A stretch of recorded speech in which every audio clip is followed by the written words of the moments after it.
है। नवरात्रि के 9 दिनों में माता रानी को अलग अलग स्वरूप के हिसाब से अलग अलग पुष्प, अलग अलग भोग अर्पित किए जाते हैं। लेकिन क्या आप जानते हैं, कुछ ऐसी वस्तु हैं जिन्हें नवरात्रि के दौरान भूल कर भी माता रानी को अर्पित नहीं करना चाहिए। अगर इन वस्तुओं को आप गलती से भी माता रानी को अर्पित कर देते हैं तो आपको व्रत और पूजन का पूर्ण लाभ नहीं होगा। इसीलिए माता रानी की कृपा प्राप्त करने के लिए आपको ये जानना अति आवश्यक है कि वो कौन सी ऐसी वस्तु है जो माता रानी के पूजन में भूल कर भी इस्तेमाल नहीं करना चाहिए। तो आइए माँ का जयकारा लगाते हुए वीडियो को शुरू करते हैं। दोस्तों, नंबर 1, नवरात्रि के दौरान शादीशुदा महिलाओं को सफेद कपड़े पहनकर पूजा पाठ नहीं करना चाहिए। साथ ही साथ काले कपड़े भी नहीं पहनना चाहिए। इससे पूजा व्रत आदि खंडित हो जाती है। माता की चौकी जब आप लगाएं तो उसके नीचे कागज नहीं लगाना चाहिए। माता की चौकी हमेशा लाल कपड़ा बिछाकर ही बनाना चाहिए। हमेशा याद रहे, नवरात्रों के इन 9 दिनों तक व्रतधारी को अपना आसन माँ की चौकी के आगे ही लगाना चाहिए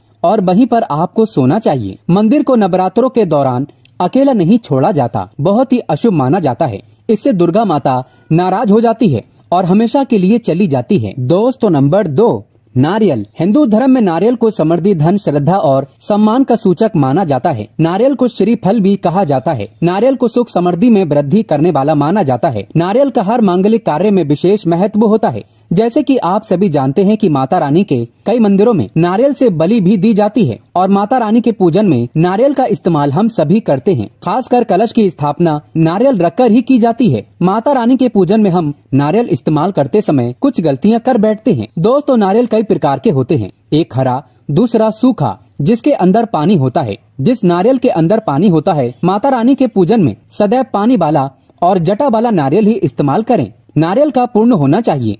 नारियल चटका हुआ या टूटा हुआ नहीं होना चाहिए, क्योंकि साबुत नारियल ही पूर्ण और पवित्रता का प्रतीक होता है। साबुत नारियल ही सुख समृद्धि का प्रतीक होता है। साबुत नारियल को ही श्रीफल यानी कि माँ लक्ष्मी का फल कहा जाता है। नवरात्रि में माता रानी के कलश की स्थापना करते समय जटा वाला यानी पानी वाला नारियल ही कलश पर स्थापित करना चाहिए। साथ ही ये ध्यान रखना चाहिए कि नारियल को सदैव कलश के ऊपर लेटाकर रखना चाहिए। घट स्थापना करते समय कभी भी नारियल को खड़ा करके नहीं रखा जाता। नारियल को सदैव लेटाकर कलश के ऊपर रखा जाता है। साथ ही नारियल को स्थापित करने से पहले आप नारियल को लाल कपड़े में लपेटकर उस पर और फिर लाल चुनरी उड़ाकर आप नारियल को कलश के ऊपर स्थापित करें। शास्त्रों के अनुसार कलश के ऊपर जब सही तरीके से नारियल रखा जाता है और सही प्रकार का नारियल रखा जाता है, तभी ही व्रत और पूजन का पूर्ण फल प्राप्त होता है। ये भी ध्यान रहे कि महिलाएं माता रानी को नारियल अर्पित तो कर सकती हैं, लेकिन कभी भी माता रानी के सामने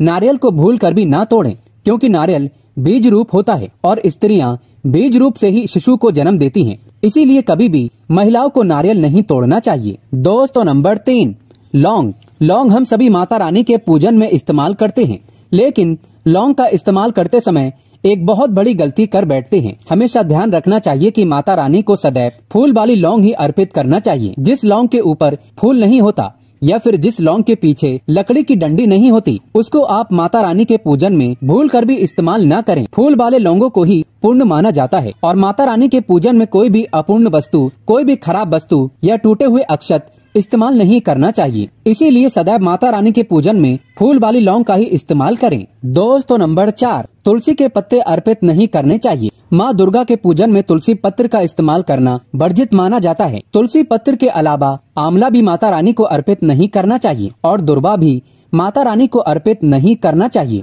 दुर्वा भगवान श्री गणेश को अति प्रिय है। नवरात्रि में आप भगवान गणेश को दुर्वा अर्पित कर सकते हैं। भगवान विष्णु जी को तुलसी के पत्ते अवश्य अर्पित कर सकते हैं, लेकिन माता रानी को भूल कर भी तुलसी के पत्ते या दुर्वा अर्पित न करें। माता रानी को सफेद फूल भी अर्पित न करें। माता रानी को सदैव लाल रंग के फूल अर्पित करने चाहिए। लाल रंग के फूल माता रानी को अति प्रिय हैं। खासकर माता को गुड़हल और कमल के फूल अति प्रिय हैं। शास्त्रों में बताया जाता है कि घर में माता रानी की 2 या 3 मूर्तियां या फोटो नहीं होने चाहिए। इस बात का भी आप विशेष ध्यान रखें कि माता रानी के पूजन में कोई भी खंडित चीज इस्तेमाल न करें। खंडित चीज जैसे कि चटका हुआ या टूटा हुआ दीपक या फिर चटका हुआ कोई बर्तन। साथ ही ये भी ध्यान रहे कि लोहे के और प्लास्टिक के बर्तन आप माता रानी के पूजन में इस्तेमाल न करें, क्योंकि प्लास्टिक के चाइनीज बर्तन हड्डियों के पाउडर से मिलकर बनते हैं। ऐसा न करें। ऐसे बर्तनों को माता रानी के पूजन से सदैव दूर रखें। माता रानी को जो पुष्प अर्पित कर रहे हैं उन्हें सूंघे नहीं। सूंघे हुए फूल